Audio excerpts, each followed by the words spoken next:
অসহায় ছেলের গল্প শোনায় আমাদের। খুব সম্ভবত খড়গপুরে ছেলেটার বাড়ি ছিল। ছেলেটা শারীরিক কিছু প্রতিবন্ধী অবস্থায় ছিল।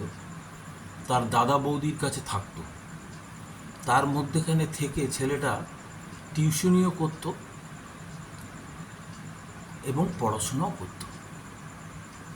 গ্র্যাজুয়েশন কমপ্লিট করে বাংলায়, আর MA কমপ্লিট করে বিদ্যাসাগর ইউনিভার্সিটি থেকে। বেশ ভালোই চলছিল, টিউশনি চলছিল, দাদা বৌদির কাছে থাকছিল। কিছুদিন যাওয়ার পর বৌদি আর তার দেওরকে পছন্দ করত না। আমাদের খড়গপুরের শেল্টার হোম আছে, সেই শেল্টার হোমে ও স্থানান্তরিত হয়। আমাদের সেক্রেটারি ওকে নিয়ে আসে ওখানে এবং রাখে। ছেলেটা মাঝে মধ্যে কিন্তু কবিতা লিখত, খুব ভালো ভালো বাংলার নানা রকম গল্প লিখত এবং শুনতাম আমরা। কিছুদিন খড়গপুরে থাকার পর আমরা বিষ্ণুপুর হোমে ওই ছেলেকে আমরা নিয়ে চলে আসি এবং আমাদের হোমের থেকে কবিতা লিখত।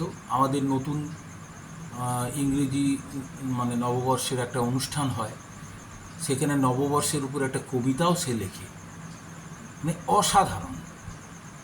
ছেলেটার সঙ্গে আমি কথাও বলেছি। ইতিমধ্যে ছেলেটার বিভিন্ন জায়গায় কিছু ভালো প্রফেসর বা মাস্টারমশাইদের সঙ্গে যোগাযোগও ছিল। সহৃদয় এক প্রফেসর শান্তিনিকেতনের সঙ্গে উনি যোগাযোগ করে ছেলেটি, এবং ছেলেটি আমাদের হোমে থাকাকালীন অনেক কথাও কিন্তু জানিয়েছিল। তার বৌদির অত্যাচার, খেতে দিত না, অসহযোগিতা করত, দাদাকে জানার পরও তার সুরাহা হতো না, এইসব গল্পগুলো কিন্তু আমাদের শুনিয়েছে। তারপর হঠাৎ শান্তিনিকেতনের এক প্রফেসরের সঙ্গে যোগাযোগ হয় এবং শান্তিনিকেতনের প্রফেসর খুবই ভালো মানুষ,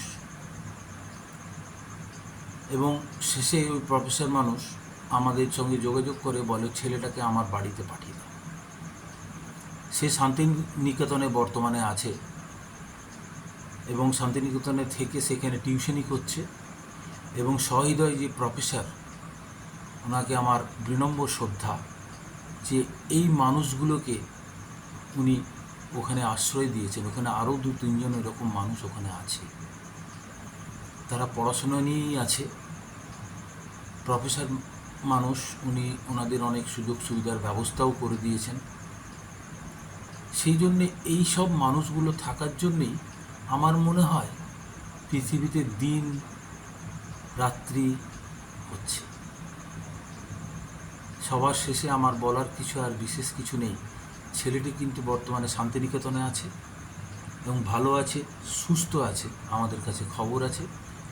সবার শেষে আরেকবার আমি ওই শান্তিনিকেতনের মাস্টারমশাই, শিক্ষক প্রফেসর মানুষকে আমার সশ্রদ্ধ শ্রদ্ধা এবং প্রণাম। ধন্যবাদ।